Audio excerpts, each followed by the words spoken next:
Natahimik ang gabi, ngunit may nagbabantay sa iyo. Habang ikaw ay natutulog, ang Diyos ay gising. Hindi Kanya iniwan, hindi Kanya pinabayaan. Ang Panginoon ay iyong tagapag-ingat. Ang Panginoon ay lilim mo sa iyong kanan. Awit 121 for me. Sa oras na ito, walang dapat ikatakot. Ang Kanyang mga mata ay nasa iyo. Ang Kanyang kamay ay nasa iyong puso. Kapag ang puso mo ay pagod, dito ka muna. Dito sa presensya ng Diyos, may bagong lakas, may bagong pag-asa, may panibagong simula. Kaya huminga ka ng malalim, ilapag mo ang lahat ng bigat ng iyong damdamin at hayaang ang kapayapaan ng Diyos ang siyang pumuno sa iyo. Ito ang umagang hindi mo palalampasin dahil ngayong araw ipapaalala sa iyo ng Diyos na hindi Kanya kailanman kinalimutan. Tara, simulan natin. Sa bawat pagising, may pagkakataon kang marinig ang tinig ng Diyos. Sa katahimikan ng umaga, bago pa magsimula ang ingay ng mundo, nariyan na ang presensya niya. Kapatid, hindi aksidente na narito ka ngayon. May gustong sabihin ang Panginoon sa iyo, isang mensahe ng pag-asa, direksyon at kapayapaan. Sa gitna ng mga tanong at desisyong kailangan mong gawin, may tinig na higit sa lahat. Ang aking mata ay palaging nasa iyo, sabi ng Diyos. Isipin mo ito, ang Diyos na lumikha ng langit at lupa, siya rin ang nagbabantay sa bawat hakbang mo. Itingin mo ang iyong mga mata sa mga bundok. Saan magmumula ang iyong saklolo? Ang aking saklolo ay nanggagaling sa Panginoon na gumawa ng langit at ng lupa. Awit 121:1-2. Hindi mo kailangang hanapin pa kung saan ka tatakbo. Nandito na ang sagot. Ang Kanyang salita ay buhay. Ang Kanyang pangako ay hindi nagbabago. Ngayong umaga, hindi ka lang basta gigising. Gigising ka na may layunin. Gigising ka na may liwanag. Gigising ka na may proteksyon mula sa Diyos na hindi natutulog. Ngayon, ipikit mo ang iyong mga mata at ihanda mo ang puso mo. Isulat sa mga komento, Panginoon, Ikaw ang tagapagtanggol ko. At huwag mong kalimutang mag-subscribe para araw-araw tayong manalangin ng magkasama. Ngayon ay ihahandog natin ang isang panalangin na may buong pagtataya, isang sandaling tahimik, ngunit puno ng presensya. Hayaang bumaba sa puso mo ang kapayapaan ng Diyos habang tayo'y magsusumamo at magbubukas ng ating buhay sa Kanya. Sa panibagong araw na puno ng direksyon, pangako at pag-asa. Panginoon, Ama naming mapagmahal, salamat po sa umagang ito kung saan binubuksan niyo ang pinto ng iyong presensya. Sa sandaling ito, inilalapit namin sa iyong trono ang aming mga puso, ang aming mga iniisip, ang aming mga pangarap, ang aming mga pangamba. Iniaangat namin ang aming mga mata sa mga bundok ng mundo. Ititingin ko ang aking mga mata sa mga bundok. Saan baga manggagaling ang aking saklolo? Mga awit 121:1. Sa iyong harapan, kami nagpapakumbaba at nagtitiwala. Ang saklolo sa akin ay nanggagaling sa Panginoon na gumawa ng langit at lupa. Mga awit 121:2. Hindi natin binabago ang iyong dakilang likha. Sa halip, tayo'y nililikha muli sa iyong pag-ibig at katapatan. Diyos ng pag-asa, habang Ikaw ang aming protektor at tagapagtanggol, tinatanggal namin ang lahat ng pag-aalinlangan. Hindi dahil ignorante tayo sa mundo, kundi dahil kilala tayo niyo. Ang Panginoon ay tagapag-ingat sa iyo. Ang Panginoon ay lilim mo sa iyong kanan. Mga awit 121 suspi, ang lilim mo sa iyong kanan, ito'y hindi lamang simbolo, ito ang dakilang katotohanan na ikaw ay may kakampi, may sandigan, may tahanan sa tuong pagharap sa araw. Hindi Kanya pababayaan, hindi Kanya kakalimutan. Ama, sa umagang ito, pinapahayag namin, Ikaw ang aming direksyon. Gamitin mo po ang iyong tinig upang sumalubong sa aming mga hakbang. Kapag kami lalabas, Ikaw ang aming protektor. Kapag kami babalik, Ikaw ang aming tanggulan. Hindi ka maano sa init ng araw, ni ng buwan man sa gabi. Mga awit 121:6. Ang araw at gabi ay simbolo ng lahat ng yugto. ng pagkilos at pahinga, ng pag-asa at pagtatagumpay. At sa bawat isa, ang iyong pag-iingat ay naroroon. Panginoon, linisin mo ang aming isip at puso upang marinig namin ang iyong tinig sa tahimik, kahit sa gitna ng trabaho, ng salita, ng pakikipagharap sa ibang tao. Gawin mo kaming ilaw sa paligid namin. Isang ilaw na hindi kumukupas, na siyang nagdadala ng iyong kapayapaan, ng iyong pagpapagaling, ng iyong muling paggising sa mga puso.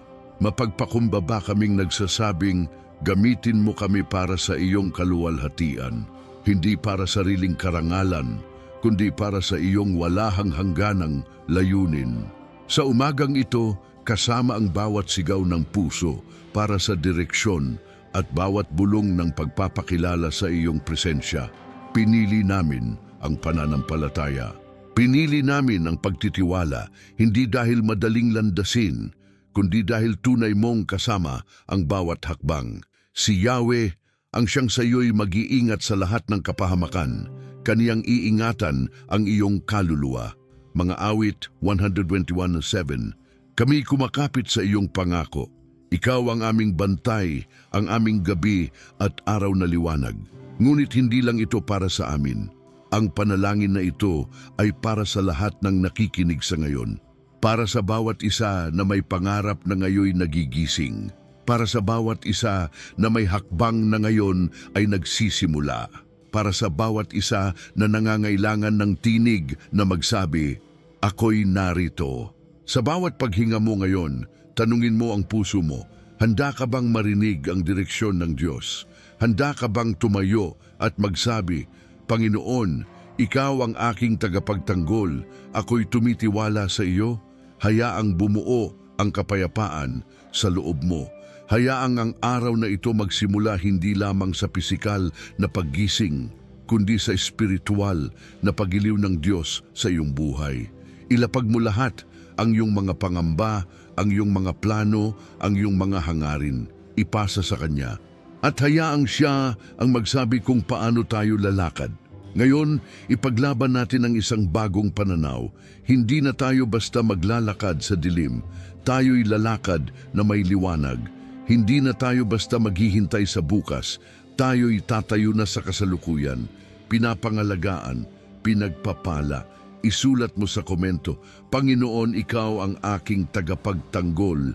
At kung ikaw ay handa, i-click mo ang subscribe para sama-sama tayo sa panalangin at direksyon ng Diyos sa bawat umaga. Huwag kang aalis. May susunod na bahagi tayo sa panalangin at pakikinig ng tinig ng Diyos. At ang presensya niya ay sasapit sa iyo sa kakaibang paraan. Pagkatapos nating manalangin, habang tahimik pa ang paligid at sariwa pa ang hangin ng umaga, gusto kitang dalhin sa isang kwento sa Biblia na malalim ang kapareho ng buhay na pinagdadaanan ng marami sa atin. Isang lalaking nasa alanganin, walang kasiguruhan sa kinabukasan, takot pero hindi iniwan ng Diyos. Si Jacob. Kilala mo na siya, pero sa kwentong ito, mas mararamdaman mong hindi siya karakter lang sa Biblia, para siyang tayo. Umalis si Jacob sa Berseba at naglakbay patungong Haran. Sa gitna ng paglalakbay, nang tumirik na ang araw, huminto siya at doon natulog. Wala siyang kama. Bato ang ginamit niyang unan. Isipin mo yan. Isang lalaking gulong-gulo ang isip, tumatakbo sa mga problema, walang malinaw na direksyon, at ang tanging meron siya ay pananampalatayang umaasa sa awa ng Diyos. Habang siya'y natutulog, napanaginipan niya ang isang hagdanang mula sa lupa pataas sa langit. At sa hagdanang iyon, may mga anghel ng Diyos na umaakyat at bumababa. Sa itaas ng hagdanan, nandoon ang Panginoon. At narinig ni Jacob ang tinig ng Diyos na nagsabi, Ako ang Panginoon, ang Diyos ni Abraham at ng iyong amang si Isaac. Ang lupaing kinahihigan mo ay ibibigay ko sa iyo at sa iyong lahi. Sasamahan kita at iingatan saan ka man magtungo. Ibabalik kita sa lupaing ito at hindi kita iiwan hanggang sa may sakatuparan ko ang lahat ng aking sinabi. Mga salita ng pangakong buhay, mga salita ng direksyon mula sa langit. Walang sermon, walang kondisyon, walang galit, kundi yakap. proteksyon, presensya. Ito ang Diyos na hindi nakabase sa kung anong estado mo ngayon. Ang Diyos na hindi naghihintay na maging maayos ka bago kanya yakapin. Ang Diyos na nagsasalita sa gitna ng kawalan. Kapatid, gaano kadalas sa buhay natin pakiramdam natin parang si Jacob, gulong-gulo, takot sa hinaharap, parang naglalakad sa dilim, parang walang kasiguruhan. Pero kahit anong dilim, kahit anong layo mo, may hagdanang nakababa mula sa langit. May koneksyon mula sa trono ng Diyos papunta sa puso mo. At kahit hindi mo pa naririnig, nagsasalita siya. Kaya sa mga oras na parang hindi mo na alam ang susunod mong hakbang, tandaan mo si Jacob. Sa gitna ng kanyang takot, natulog siya. Sa gitna ng kanyang kawalang direksyon, doon mismo siya kinausap ng Diyos. Hindi sa templo, hindi sa altar, kundi sa disyerto, sa pagitan ng pagod at takot, sa ilalim ng bituin, sa katahimikan, doon umalingaw-ngaw ang tinig ng Diyos. Hindi ba't ganito rin ang nangyayari sa atin ngayon? Akala mo ordinaryong araw lang ito, akala mo simpleng panalangin lang ang maririnig mo rito. Pero ang totoo, ito ang hagdan ng Diyos para sa iyo. Ito ang araw na magsisimula ka ng makakita ng direksyon. Ito ang umaga na hindi mo lang basta maririnig ang pangako, kundi tatanggapin mo na rin ito sa puso mo. Pagkagising ni Jacob, sinabi niya, "Tunay nga ang Panginoon ay nasa dakong ito at hindi ko nalalaman." Maraming beses, naroon na ang Diyos sa gitna ng mga pangyayari. Pero dahil sa gulo ng isip natin, hindi natin siya namamalayan. Kaya ngayon, tinatawag ka niya ulit. Sa gitna ng routine mo, sa gitna ng paghihintay mo sa sagot, sa gitna ng hindi mo sinasabi kahit kanino, sinasabi niya sa iyo, "Anak, narito ako." Kaya tulad ni Jacob na nagtayo ng alaala sa lugar na iyon at tinawag na Bethel, ibig sabihin ay bahay ng Diyos. Pwede ka ring gumawa ngayon ng altar sa puso mo. Hindi literal, kundi espiritual. Isang deklarasyon na simula ngayon, ito na ang araw na tatayo ka sa pangako ng Diyos. Hindi dahil may nakikita ka na, kundi dahil alam mong siya ang iyong tagapagtanggol. Siya ang nagbabantay sa iyong pag-alis at pag-uwi. Siya ang hindi natutulog. Siya ang hindi nakakalimot. Hindi mo kailangang umintindi sa lahat. Hindi mo kailangang sagutin ang lahat ng tanong. Ang kailangan mo lang ay marinig siya at sumagot. Kapatid, baka ito na ang panahong tinatawag kang bumalik. Hindi sa relihiyon, kundi sa relasyon. Hindi sa forma ng pananampalataya, kundi sa presensya ng Diyos. Tama na ang takot, tama na ang pagdududa, tama na ang pangambang baka hindi ka sapat. Dahil ngayon, sa simpleng panalangin sinambit mo, sa tahimik na pagtigil mo para pakinggan siya, may hagdanang bumaba mula sa langit. At sa hagdang iyon, may Diyos na nagsasabing, "Hindi kita iiwan, sasamahan kita." Samahan. Ngayon kapatid, gusto kong marinig mo ulit ang tanong na ito. May lugar pa ba ang Diyos sa puso mo? Hindi lang sa oras ng problema, kundi sa bawat araw mo, sa bawat desisyon, sa bawat plano. Kaya kong sabihin sa iyo, may direksyon sa Salmo 121. May proteksyon sa bawat hakbang. May Diyos na nakabantay sa iyo at siya ay hindi natutulog. Ngayon, bago tayo tumuloy, isulat mo sa mga komento ang salitang, "Narito ako, Panginoon." Isang simpleng panalangin na nagsasabing, handa kang marinig, handa kang sumunod, at handa mong buksan muli ang puso mo sa presensya ng Diyos. At kung hindi ka pa nakasali sa ating community, pindutin mo na ang subscribe. Araw-araw, sabay-sabay tayong lalapit sa Panginoon, lalakad sa liwanag, at tatanggap ng bagong direksyon para sa buhay. Huwag kang aalis. Dahil ang susunod na pagninilay ay magbubukas ng mas malalim na katotohanan. Paano nga ba ang Diyos kumikilos sa likod ng mga bagay na hindi natin agad nakikita? Paano siya gumagawa sa katahimikan, sa paghihintay, sa oras ng tila walang nangyayari? May sagot. At baka ito na ang sandaling matagal mo nang hinihintay. Kapag tahimik ang lahat, kapag parang walang gumagalaw, yan ang mga sandaling akala natin walang nangyayari. Pero sa totoo lang, Yan ang mga oras na mas aktibo ang Diyos kaysa sa ating naiisip. Hindi lang siya gumagawa sa harapan mo, kumikilos siya sa likod ng eksena. At ang Salmo 121 ay parang lihim na binubuksan niya para ipakita kung paano siya kumikilos sa lahat ng oras, sa lahat ng direksyon, sa lahat ng antas ng buhay mo. Kaya ngayon, dahan-dahan nating bubuksan ito, talata sa talata, hindi lang para maintindihan, kundi para maramdaman sa puso. Itingin ko ang aking mga mata sa mga bundok, saan magmumula ang aking saklolo. Mula pa lang sa unang talata, ramdam na agad ang tensyon, hindi dahil sa takot, kundi dahil sa paghahanap. Isang paghahanap ng direksyon, ng tulong, ng gabay. Hindi ba't ganito rin ang pakiramdam ng marami sa atin sa umaga? Paggising mo, may bigat na agad sa dibdib. May tanong na hindi pa nasasagot. May hiling na matagal mo nang inaalay sa panalangin. Pero pansinin mo, hindi natapos sa tanong ang salmista. Tumuloy siya. Ang aking saklolo ay nanggagaling sa Panginoon na gumawa ng langit at lupa. Hindi sa tao, hindi sa koneksyon, hindi sa perang naipon, kundi sa Diyos na may hawak ng langit at lupa. Sa Kanya galing ang tulong mo. Kapag ito ang pinanghawakan mo sa simula pa lang ng araw mo, iba ang magiging takbo ng lahat. Hindi ka maglalakad ng walang direksyon, maglalakad ka na may pananalig, may gabay, may kasama.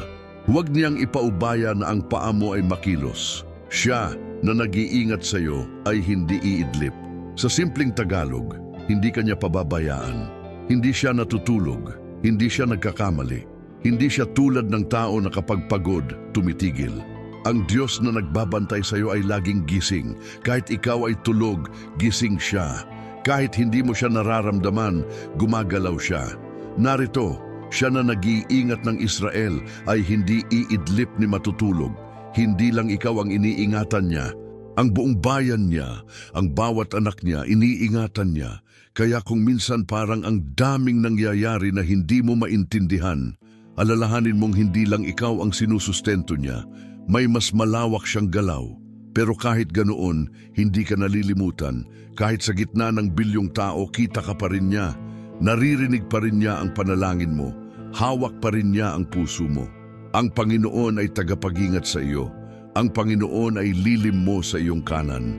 Ito na ang isa sa pinakamatamis na bahagi ng Salmo. Hindi lang siya tagamasid, hindi lang siya tagasagot ng panalangin, siya ang mismong lilim mo. Ibig sabihin, nasa tabi mo siya, hindi siya malayo, hindi siya malabong abutin. Siya mismo ang lilim mo. Ibig sabihin, ang bawat galaw mo, sinusundan niya. Sa bawat araw na mainit ang pagsubok, siya ang lilim mo. Sa bawat gabing malamig ang loob mo, siya ang nagpapainit sa iyo. Hindi ka maaano ng araw sa araw ni ng buwan sa gabi. May proteksyon sa lahat ng oras. Sa araw, kapag aktibo ang lahat, kapag maraming nangyayari, kapag maraming hamon. Sa gabi, kapag mahirap ang laban, kapag tahimik ang paligid, kapag bumubulong ang takot, ibig sabihin, walang season sa buhay mo na hindi siya kasali. Walang oras na wala siyang hawak. Walang parte ng buhay mo na labas sa kanyang saklaw. Ang Panginoon ay mag-iingat sa iyo sa lahat ng kasamaan. Kaniyang iingatan ang iyong kaluluwa. Hindi lang katawan mo, kaluluwa mo. Hindi lang ang nakikita, pati ang hindi nakikita. Hindi lang ang panlabas mong paglalakad, kundi ang panloob mong mga iniiyak. Iniingatan ka niya sa mga laban na hindi mo sinasabi kahit kanino. Sa mga tanong na hindi mo maipahayag. Sa mga sugat na pilit mong tinatakpan, iniingatan niya ang kaluluwa mo. Ang Panginoon ay mag-iingat sa iyong paglabas at sa iyong pagpasok mula ngayon at magpakailanman. Ito ang panghuling talata, pero ito rin ang pinakamatinding deklarasyon. Walang lugar sa buhay mo na hindi niya binabantayan. Sa bawat paglabas mo sa bahay, nandoon siya. Sa bawat pagbalik mo sa tahanan, nandoon siya. Sa bawat simula ng plano, kasama mo siya. Sa bawat pagbalik sa umpisa, hawak ka pa rin niya. Kapatid, pag pinagnilayan mong mabuti ang Salmo 121, hindi lang ito tula ng proteksyon. Ito ay salitang buhay na nagbubukas ng mata mo sa katotohanan na hindi mo kailangang mag-isa, hindi mo kailangang matakot, hindi mo kailangang magpanggap na kaya mong lahat. Dahil ang Diyos mismo ang nagsabi, "Ako ang tagapag-ingat mo." Ngayon, habang nakaupo ka pa riyan o marahil ay nasa biyahe ka na o naghahanda para sa araw mo, itanong mo sa puso mo, paano kung totoo ang lahat ng ito? Paano kung talagang kasama mo siya sa bawat lakad mo? Paano kung habang pinapakinggan mo ito ngayon, may binabago na siya sa paligid mo? Hindi mo man makita agad, pero naniniwala kang may kilos na dahil ito ang pananalig. Ito ang pananampalataya. Ang maniwalang kahit hindi mo pa hawak, siguradong darating. Ang magpasalamat kahit hindi pa tapos ang laban. Ang magpatuloy kahit wala pa ang sagot. Kung naramdaman mong tumimo ito sa puso mo, isulat mo sa mga komento, "Pinanghahawakan ko ang Salmo 121. Isa itong deklarasyon ng pananampalataya. At kung bahagi ka na ng pamilya natin dito, huwag mong kalimutang i-share ang video na ito sa isang kaibigan na kailangang marinig ito. At kung ngayon ka lang nakapanood, pindutin mo ang subscribe. Araw-araw, magsasama-sama tayo sa panalangin, sa salita ng Diyos, sa direksyong mula sa langit. At sa susunod na bahagi, tatalakayin natin ang mas malalim na kahulugan ng paglalakad sa pangako ng Diyos. Ano ang itsura ng buhay na binabantayan sa bawat hakbang? Anong ginagawa ng Diyos sa oras na pakiramdam mo ay parang walang nangyayari? May mga sagot, at ang isa sa mga ito, baka matagal mo nang hinihintay marinig. Kapag sinabi ng Diyos sa Salmo 121 na iingatan ka niya sa iyong paglabas at sa iyong pagpasok mula ngayon at magpakailanman, hindi lang ito pang ritual na pahayag. Isa itong buhay na deklarasyon, isang pangakong hindi natatapos sa araw na ito lang, kundi saklaw ang buong takbo ng buhay mo. Pero ang tanong ng marami, paano ko mararamdaman ang pagkilos ng Diyos kung parang walang nangyayari? Yan ang lalaliman natin ngayon dahil maraming nananalangin pero hindi maramdaman. Maraming umaasa pero parang walang dumarating. Maraming umaawit pero ang puso ay tahimik. Ano nga ba ang ginagawa ng Diyos kapag tayo'y naghihintay? Sa bawat paglalakad mo sa pananampalataya, may bahagi ng proseso na hindi mo makikita agad ang sagot. May mga dasal kang iniyak mo na ilang ulit at sa pakiramdam mo parang wala pa ring tugon. Pero kapatid, tandaan mo ito, ang katahimikan ng Diyos ay hindi kawalan ng kanyang presensya. Minsan, ang pinakatahimik na oras ay ang oras na pinakamasinsin ang kanyang pagkilos. Katulad ng punla na itinanim sa lupa, hindi mo agad makikita ang bunga, pero sa ilalim ng lupa may ugat na lumalalim. May buhay na unti-unting bumubuo. At kapag dumating ang tamang panahon, sisibol ito sa parang hindi mo inaasahan. Minsan akala mo stagnant ang buhay mo, akala mo walang direksyon. Pero sa totoo lang, may mga pinto na dahan-dahang inihahanda ng Diyos para sa iyo. May mga tao na dahan-dahang nilalapit sa buhay mo. May mga oportunidad na hindi mo pa nakikita pero unti-unting inilalapit sa iyo. Kaya huwag kang mapagod. Huwag kang mawala ng loob. Ang pag-iingat ng Diyos ay hindi laging nakikita sa mga himala. Minsan, nakikita ito sa katahimikan, sa mga saradong pinto, sa mga taong biglang lumayo, sa mga bagay na hindi mo nakuha dahil mas maganda ang hinanda niya. At sa gitna ng lahat ng ito, huwag mong hayaang manakawan ka ng pananampalataya.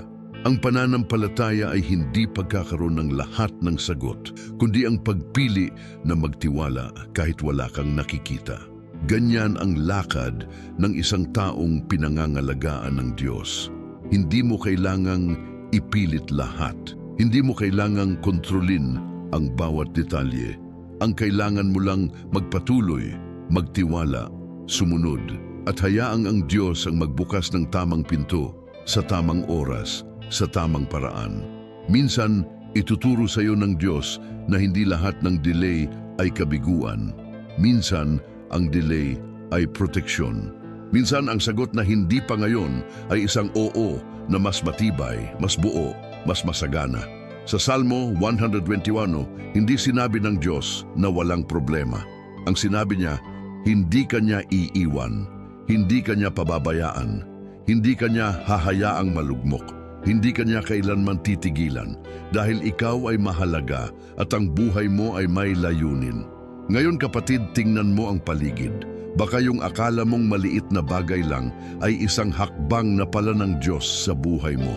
Baka yung akala mong simpleng desisyon ay bahagi na pala ng kanyang plano. Baka ang video na ito, ang panunood mo nito ngayon ay hindi aksidente. Baka ito ay tinig ng Diyos na dinala sa iyo sa oras na pinakakailangan mo. At kung totoo ito sa iyo ngayon, kung naramdaman mong ang Diyos ay nagsasalita sa puso mo, yakapin mo ang presensyang ito. Sapagkat sa presensya ng Diyos, walang sayang, walang huli, walang kulang. Patuloy tayong magtiwala dahil ang direksyon ng Diyos ay hindi palaging tuwid pero palaging tapat. At kapag ikaw ay naligaw, ang Diyos ay hindi maninisi. Siya ay lalapit, siya ay aakay, siya ay magsasabing muli, "Anak, dito ka, sama ka sa akin." Napakaganda ng ganitong klase ng Diyos, hindi lang tagapagtanggol kundi tagagabay, hindi lang tagaprotekta kundi tagapaghilom, hindi lang nakabantay sa labas kundi nakatira sa loob ng puso mo. Kaya ngayong araw, sa bawat hakbang mo, dalhin mo ang Salmo 121 sa puso mo. Hindi lang bilang memory verse, kundi bilang buhay na gabay. Bilang paalala na kahit hindi mo alam ang lahat, may isang Diyos na alam ang lahat. Na kahit wala kang sagot ngayon, may Diyos na may plano bukas. Na kahit hindi mo naririnig ang tinig niya sa lakas, naroon siya sa katahimikan. At kahit hindi mo nararamdaman ang kilos niya sa mabilis na paraan, gumagalaw siya sa bawat segundo ng buhay mo. Ngayon kapatid, gusto kong ilapit ka muli sa presensya ng Diyos. Sa paghinga mo ngayon, isuko mong muli sa Kanya ang lahat. Ialay mo ang mga plano mo, bitawan mo ang mga takot mo, at hayaan mong sa umagang ito magsimula muli ang paglalakad mo. Hindi sa sariling lakas, kundi sa kapangyarihan niya. Hayaan mong siya ang magdala sa iyo sa susunod na yugto. Dahil sa bawat dulo ng paghihintay, nandoon ang simula ng katuparan. Kung naramdaman mong ang Diyos ay kumilos sa puso mo habang pinapakinggan mo ito, isulat mo sa komento. Nagtitiwala ako kahit hindi ko pa nakikita. Isa itong pananalig. Isa itong deklarasyon ng pananampalataya. Isa itong paghahanda para sa susunod na kilos ng Diyos. At kung gusto mong ipagpatuloy ang paglalakbay na ito, kung gusto mong araw-araw ay mapalakas sa salita ng Diyos, pindutin mo ang subscribe. Sama-sama tayong lalakad sa presensya niya. Sama-sama tayong magtitiwala sa kanyang direksyon. At sa susunod na bahagi ng ating pagninilay, pag-uusapan natin kung paano natin mapapanatili ang kapayapaan sa puso kahit sa gitna ng pagbabago. Paano natin mararanasan ang presensya ng Diyos hindi lang sa panalangin kundi sa bawat gawa, bawat hakbang, bawat saglit. Sapagkat ang buhay na may Diyos ay hindi lang tahimik, ito ay makapangyarihan. Huwag mong palalampasin.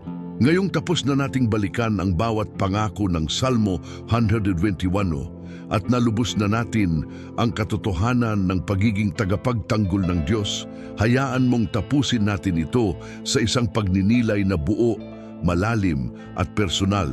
Sa gitna ng mabilis na mundo, sa dami ng iniisip mo, sa dami ng dapat mong tapusin, ang Diyos ay nananatiling hindi nagbabago. Siya ang iyong lilim, siya ang iyong tagabantay. At higit sa lahat, siya ang hindi nagsasawang tumingin sa iyo araw at gabi, may ulan o araw, may sigla o pagod, may sigaw man o katahimikan.